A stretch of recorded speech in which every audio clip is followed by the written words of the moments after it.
In this video, what I'm going to do is I'm going to go through a problem and I'm going to explain more of the context about what it means. So we're going to talk about maximizing utility, income and substitution effects, compensating and equivalent variations, and I'm not going to go through and solve the problems. I'm going to show you the results of the solutions and we're going to discuss what they mean and why they're important. I have plenty of other videos at www.berkeyacademy.com on how to solve these utility maximization problems and how to figure out the income and substitution effects. I'm going to set up a problem and I'm going to discuss the results and I'm going to graph the results and I'm going to explain what's going on and why they're important. And I'm going to add the ideas of compensating and equivalent variations as we go. So let's get started. Suppose that through observing the choices of a certain group of people, we figured out that their choices are consistent with the following utility function. So suppose it is utility equals x to the 0.6 times y to the 0.2, standard Cobb-Douglas function.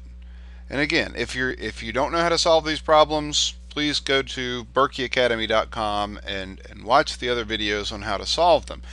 Here we're just going to I'm going to show you what the results are to a certain problem. We're going to discuss what it all means, because that's the economics of the situation. I know the math is hard, but the economics is really the important part. So suppose we have a group of people whose choices can be modeled with this kind of function, and to start off with, let's assume that these people have a budget of $200 to spend on these two products, X and Y. So budget is $200 or 200 of any other currency. And to begin with, let's assume that the prices are both 20. So the price of X is 20 and the price of Y is 20. Okay, so the first step in a problem like this, we have our prices. We're going to change the prices and we're going to investigate the impact of a change in a price on these people that we're trying to study. Now there's nothing keeping us from having more than two goods here. We could have X times Y times Z times A times B times C, whatever. That's not important, but this is just a simple situation so we can get the idea. First thing we want to do is figure out, okay, what do we predict this person would do in this situation? Now graphically what you're going to do is you're going to see where try to find an indifference curve here. Here's the indifference curve map for this utility function, and I will post this file with this indifference curve map at berkeyacademy.com. Let me come up with a name for it here. I'll call it income and substitution interpretation. Okay, and I'll call it .pdf. Interpret. Okay, .pdf. So go to berkeyacademy.com, click on the files, and look for this long file name here so you can find it easily. Let's go ahead and graph the budget line here. So we want to find the highest indifference curve. And this is just a representative sample of indifference curves for utility levels of 1, 2, 3, 4, 5, 6, 7, and 8. And let's suppose here that we have this budget line. Let me go ahead and graph that. So with $200 we could afford either 10 of X or Y. So we just have these two endpoints. And let me grab a straight edge so that I can try to draw a line connecting those 2 points here. Alright, so using a ruler to draw on my laptop screen will never seem normal to me. Okay, so here's the budget line, and we can see here that it looks like the solution, the tangency point, is going to be somewhere in this neighborhood right here. Now the actual solution, as I said, I'm not going to go through the all the steps and things here. But it turns out that the actual maximum utility is somewhere around 4. So it is tangent to an indifference curve that's somewhere around here. And the optimal solution is to buy about 7.5 x's and 2.5 y's. Or, well, not about, but exactly. So the optimal solution, the optimal basket is 7.5x and 2.5 y's here. And that spends your budget of 200 with these prices. And so we can see over here 2.5 y, 7.5 x's. Now, normally what you do in this kind of situation is we want to analyze a price change. So let's suppose, let me choose another color here. Let's go to red. That now the price that's going to change is we're going to change the price of x to 15. So let's do a price decrease to 15. And let's draw in what the new budget line is going to be like. So now with a lower price of x, we're going to be able to afford more x. And if we spend all our money on x, I think that's going to be 13.33333 x's that we could buy. Still afford the same amount of y's. So let me draw that budget line and let's visualize what the new solution is going to be. So let's see. And the new solution, the slope of the budget line tangent to an indifference curve. Now it doesn't quite get to this indifference curve for 5 utils, but it's going to be tangent to an indifference curve somewhere in this neighborhood. And the new solution, let me just go ahead and write that down and then we'll plot it. When the price of x goes down, you should buy more x, and that's what happens here. We're going to be buying 10 x's. And a weird artifact of the Cobb-Douglas utility function is when the price of x goes down or up, you don't change the amount of y that you buy. And so still going to purchase the same amount of x, 2.5. So, but we're going to, same amount of y, 2.5, we're going to buy 10 x's now. So this is the optimal point. So now let's talk about income and substitution effects. How do you do a Slutsky? Actually, what we're doing here, I'm going to do is called a Hicksian decomposition, but it's using the idea of the Slutsky equation, which breaks this increase, in this case, in the amount purchased of x into 2 reasons. Part of the reason will be because we feel richer, and part of the reason will be because the relative price between x and y has changed. That's the substitution effect.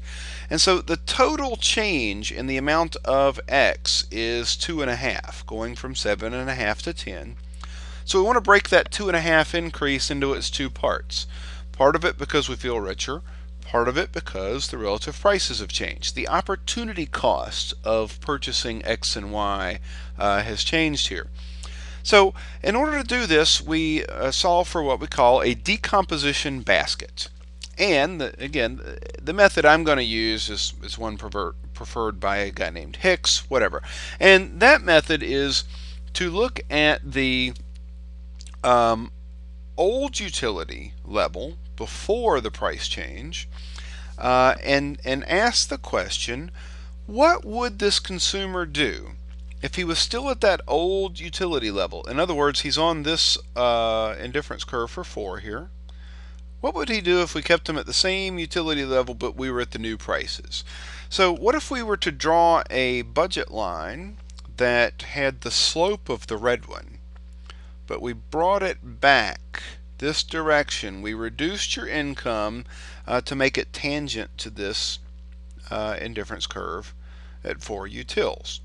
So in order to do this, we need to figure out how much utility. So let me go ahead and write this down. Before the price change, the amount of utility this consumer had was about 4. It's 4.02. We'll round it off to 2 decimal places. After the price went up, his utility goes up. So after the price increase, his utility goes up not quite to 5, but to 4.78. So the decomposition method I'm going to use is to say, okay, hypothetically, what would this consumer buy? Let me choose purple here. What would this consumer buy if we put him at the old utility level, 4.02, so U equals 4.02, and however, he faced the new prices. Price of X is 15, and the price of Y is still 20. What would this consumer buy? So in order to solve this equation, what you do is you say, well, the utility level is equal to X to the 0.6. I'm not going to actually solve this. I'll just set it up for you. Y to the 0.2, that's the first equation. And the second equation is the marginal rate of substitution equals the ratio of the new prices. So marginal rate of substitution equals the ratio of the new prices, which is 15 over 20. And just to help you set this up in case you want to do this at home, marginal rate of substitution for this utility function is going to be 3y over x.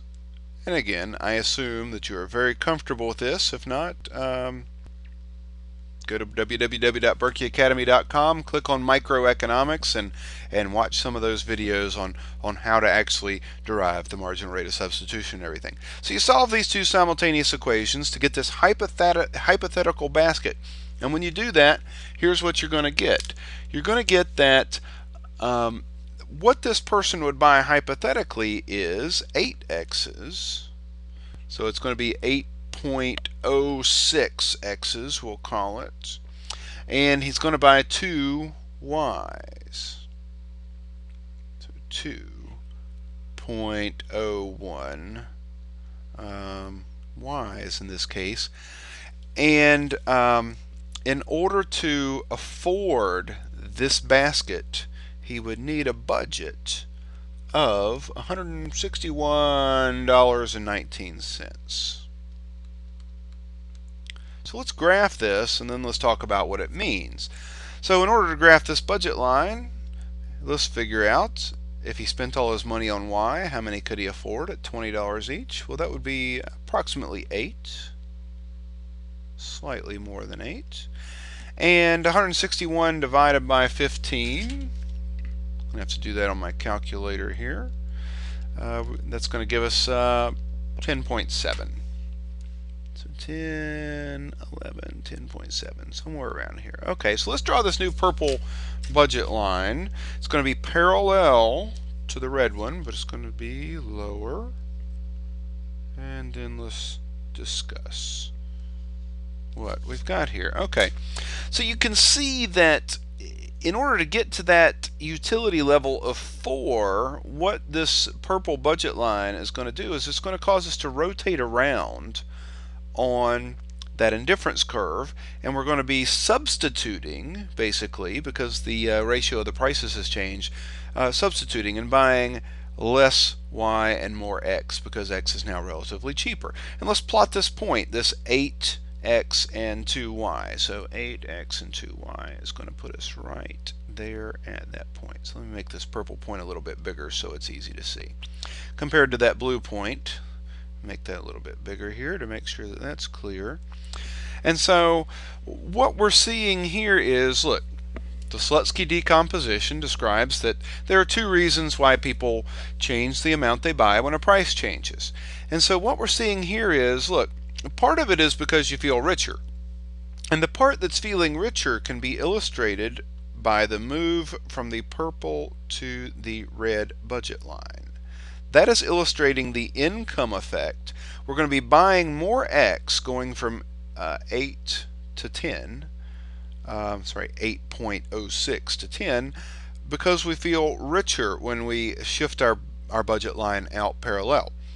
However, this change right here, I'll do that in pink, this change from this point to this point, we don't feel richer, we don't feel better off, we don't feel happier because we're at the same utility level, but we are just responding to the fact that the slope of the budget line has changed, and so we're going to buy more X in response to simply the price change, but not because we feel richer. So to decompose the income and substitution effects, what we do is we say, okay, the total change in X was from 7.5 to 10. The change from 7.5 to 8.06 So 7.5 to 8.06, not a huge change, is the substitution effect. The change from 8.06, the rest of the change, to 10, 8.06 to 10, is the income effect because we feel richer. And here we see the income effect is much larger than the substitution effect. Most of the change is because we feel wealthier in this case. Now, why do we feel so much wealthier? Well, because a price went down on a good that we were buying a lot of to start with, right? We were buying 7.5 X's and only 2.5 Y's. Part of that is, most of that because the prices started out as equal. The reason we buy so much X is because of this exponent on X being so much bigger than the exponent on Y. And so when the price of on a good that we buy a lot of goes down, we feel a lot richer and it makes us a lot happier, and we're going to buy a lot more of that. That's a summary of the story we found here. And so the total change due to the price decrease was we bought 2.5 more X. So this part is 0.56, right, of the 2.5, and then this is going to be the remainder of the 2.5. Looks like what, 1.94 of the change. So those two different parts have to add up to the 2.5 change. Right, so that's a summary of income and substitution effects and what we're doing and what it all means. Now, let's talk about this idea of compensating and equivalent variation. Compensating variation asks the question, what kind of income change would be necessary to compensate for the price change? So in other words, we're trying to answer the question for a compensating variation.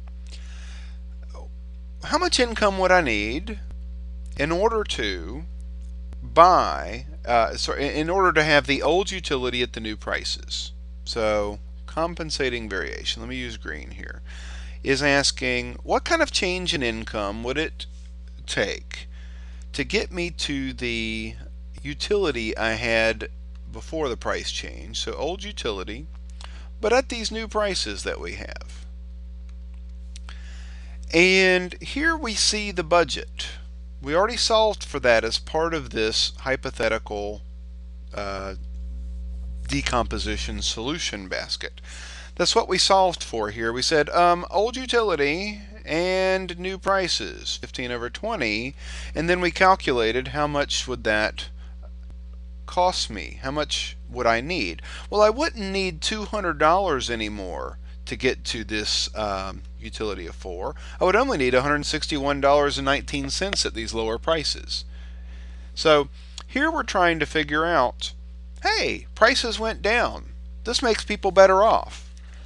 What if we didn't want people to be better off for some reason?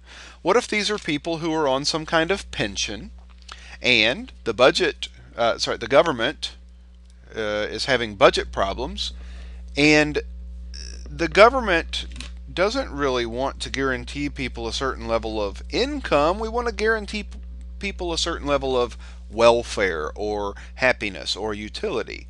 And when prices start to go down, we say, hey, well, we don't want to hurt people, but we want to keep people at the same utility, about 4 utils. What kind of income could we pay people? Well, $161.19 is that solution, less than the 200 because things are cheaper now. At least one thing is cheaper. The compensating variation is asking, how much cheaper is it with this price decrease? If it was a price increase, it would be how much more money do people need to get them back to that old utility level. Here we're asking how much less money do people need to get them to that old utility level.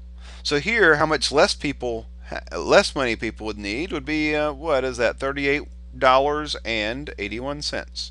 So that would be the compensating variation, $38.81. So this is a way of measuring the impact of a price change on people, is to ask this compensating variation question.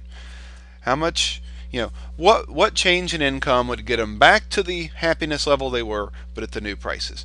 Now, the equivalent variation asks a different kind of question. Equivalent variation says, what kind of income change would it take to get people to the new utility, but at the old prices? So new utility, but at the old prices. So we know that with $200, right, that's what this budget line here, at $200 at the new prices, we can get to this level of utility, 4.78 right here. Equivalent variation is saying, what if the prices didn't change? What kind of income change would give an equivalent benefit? So that's the way I think about the word equivalent. What kind of income change would give an equivalent benefit? So we have a new problem to solve. Let me set that problem up for you here real quick, and I'll tell you the solution, and then we'll interpret it real quickly here. So basically, I'll just set it up right, the problem up right, down here on the bottom. The problem we would want to set up to figure out the equivalent variation is going to be, you just write down new utility, old prices. So we set up a problem just like this, except instead of the old utility, we put the new utility. So the new utility, 4.78, equal to the utility function, x to the 0.6, y to the 0.2, and old prices. So instead of marginal rate of substitution equals 15 over 20, it's going to be marginal rate of substitution, which is 3y over x, equals the ratio of the old prices, 20 over 20, that's just equal to 1. So if you do this solution, what you're going to find is that if you wanted somebody to have 4.878 utils, and the prices of x and y and x are 20, then the cheapest way to do that would be for the person to buy 9.3 x's, and 3.1 y's. Y equals 3.1. And that would take an income of, let me see here, I calculated that. That would take an income of $248.16. So $248.16. Let me graph that real quickly and then discuss it. So I'll graph a new budget line in blue, and I know that this graph is getting very busy here. But the ratio of the old prices was 1, so that means that the slope of the budget line is going to have to be the same as the slope of this original blue one that had a slope of 1. But we're going to give this person more income at the old prices to make them happier. And so if we had 250 bucks, 250 divided by 20 is going to be about 12.5. So the 12, 13, okay, so around here, and we could buy the same amount of y's, about 12.5, somewhere in this neighborhood. So let me connect those 2 points and see what that's going to look like, and we'll graph our new kind of hypothetical point here. Alright, so this is, that doesn't look parallel, but okay, trust me here that oh yeah, it does look parallel to this original one. Okay, I was looking at the wrong one. So this original budget line, give them more money, shifts to this lighter blue budget line, and the optimum point would be 9.3 x's and 3.1 y's. Okay, so somewhere around here or so, somewhere in that neighborhood.